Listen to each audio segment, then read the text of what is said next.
Okay, so let's try the last example in the powers of complex numbers. So, dagdag ko dito si x po ha. Okay, so, ayan. Very complicated yung expression natin. However, paghiwa-hiwalayin na lang natin isolve. So, unahin natin si negative 2 plus 2i raised to 4. So, what is r? Wala muna. What is r? Okay. Compute muna natin si r. Okay. So, r will be equal to the square root of negative 2 squared plus 2 squared. So, this will be equal to the square root of 8. Okay. The square root of 8 or 2 square root of 2. And then, si theta naman natin is tangent negative 1. Y, that is 2 over negative 2. So, negative yung x natin and then positive si y. Ibig sabihin nasa second quadrant tayo. So, mag-a-add tayo ng 180 degrees. So, this will be equal to arctan 2 over negative 2 is equal to negative 45. And then, negative 45. So, this will be equal to negative 45 degrees. And then, mag-add tayo ng 180. So, that is equal to 135 degrees. So, ito yung theta natin. Okay. So, z raised to 4, z1 na lang. This will be z sub 1, z sub 2, and then z sub 3. So, z sub 1 raised to 4 is equal to our r, 2 square root of 2 quantity raised to 4 times cosine 4 times 135 degrees plus I sine 4 times 135 degrees. So, this will be equal to z sub 1 raised to 4 is equal to 64 tapos cosine 540 degrees plus I sine 540 degrees. So, we have computed for z sub 1 raised to 4. Now, susunod naman is si z sub 2, which is raised to 6. So, what is r? R will be equal to the square root of 1 squared plus negative square root of 3 squared. Okay. So, this will be equal to 2. This is equal to 2. And then for our theta, that is inverse tan of y, that is negative square root of 3 over 1. So, negative yung y natin and then positive yung x natin. Ibig sabihin, nasa positive x and then negative y. Nasa fourth quadrant tayo. Tama? Fourth quadrant. Yes, so we don't need to add or subtract 180 degrees. So, inverse tan of negative square root of 3 over 1, that will be equal to negative 60 degrees. So, this will be equal to negative 60 degrees. Yan. Okay. So, our z sub 2 raised to 6 will be equal to 2 raised to 6 times cosine 6 times negative 60 plus I sine 6 times negative 60 degrees. So, our z sub 2 raised to 6 is equal to, what is 2 raised to 6? That is 64. And then cosine 6 times negative 60 is negative 360 degrees plus I sine negative 360 degrees. So, ito na ngayon si z sub 2 natin. For our z sub 3 raised to 12. Okay, so 12 naman siya ngayon. So, solve natin si r. So, r is equal to the square root of 3 quantity squared plus 1 squared. So, this will be equal to 2. Okay. So, if you try to compute that on your calculator, lalabas si 2. And then, tangent, theta will be equal to tangent negative 1 times, what is y? y is 1 all over square root of 3. So this will be equal to 30 degrees. So since both positive sila, nasa first quadrant yan. So yan yung gagamitin natin for z sub 3.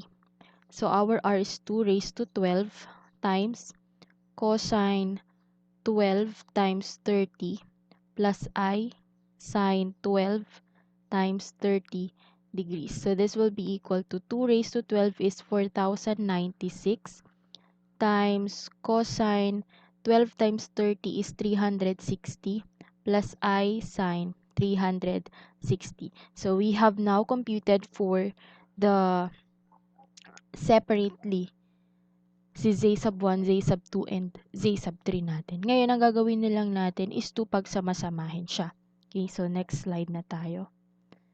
Pero kopyahin muna natin si z sub 1. So this will be equal to z sub 1 natin is 64.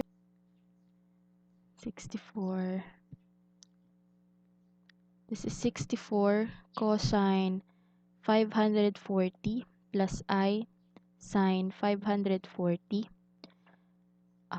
multiplied by our z sub 2 raised to 6 is equal to 64, and then cosine 360 negative 360 plus I sine negative 360 degrees. And then our z sub 3 is equal to 4096 times cosine 360 plus I sine 360 degrees. So, ito na ngayon yung new equation natin to solve for this one. So, multiplication to. So, yung gagawin natin, how do we multiply complex numbers? Pinagmo-multiply natin yung dalawang absolute value. So, this will be equal to 64 times 64 tapos cosine 540 plus, ina-add natin yung exponents niya. Pero since negative 360 ito, isubtract na lang natin. So, negative 360 plus I sine 540 minus 360 degrees. And then sa baba, kopyahin na lang natin yung denominator. So, this is cosine 360 plus I sine 360 degrees. So, tuloy natin dito. 64 times 64 is equal to 4096.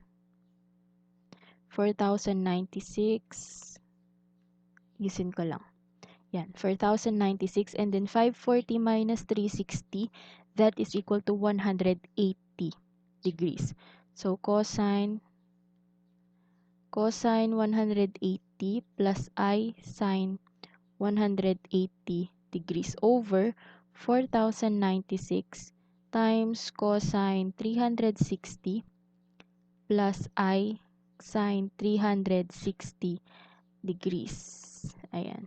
So, this one will cancel, and then we will be left with this one, cosine. So, anong gagawin natin sa division of complex numbers? We subtract yung mga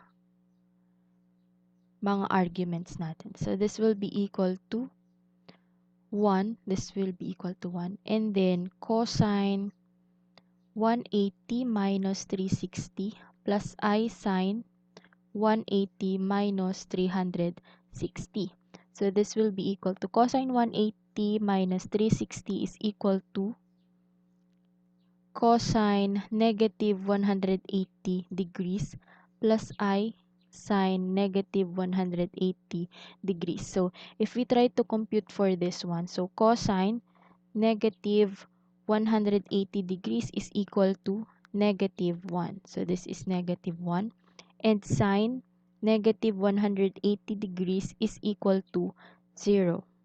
So, our final answer will be negative 1. So, this is now the rectangular form, which is pure real. Kasi wala siyang imaginary part. Okay?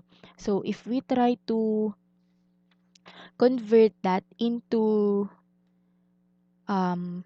trigonometric. So, meron tayong -1.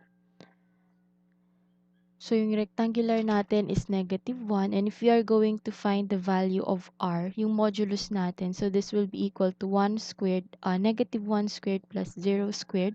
So, our r is equal to 1. Therefore, our theta is equal to tangent -1. What is our y? What is our y? That is 0 over -1. So, since 0 and -1 yan, yung x natin is -1, ibig sabihin nasa second quadrant tayo. So, inverse tan of 0 over -1 is equal to 0. Okay. So, this will be equal to 0. However, kailangan nating mag-add ng 180 degrees since nasa second quadrant tayo. So, our angle is 180 degrees. So, if we convert this into trigonometric, okay, so trigonometric natin, this will be equal to trigo. Yan. This will be equal to, our r is 1, and then angle natin, CIS, 180 degrees. Okay. And then, for polar naman, okay, so polar natin, since given tayo ng r equal to 1, so this will be equal to 1 angle 180 degrees.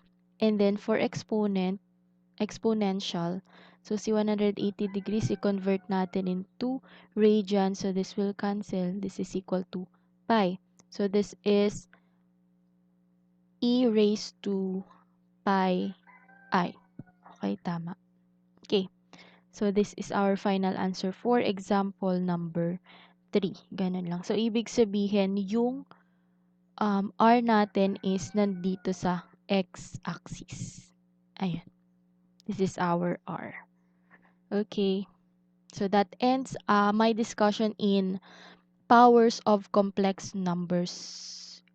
Okay. Of course, following the De Moivre's theorem.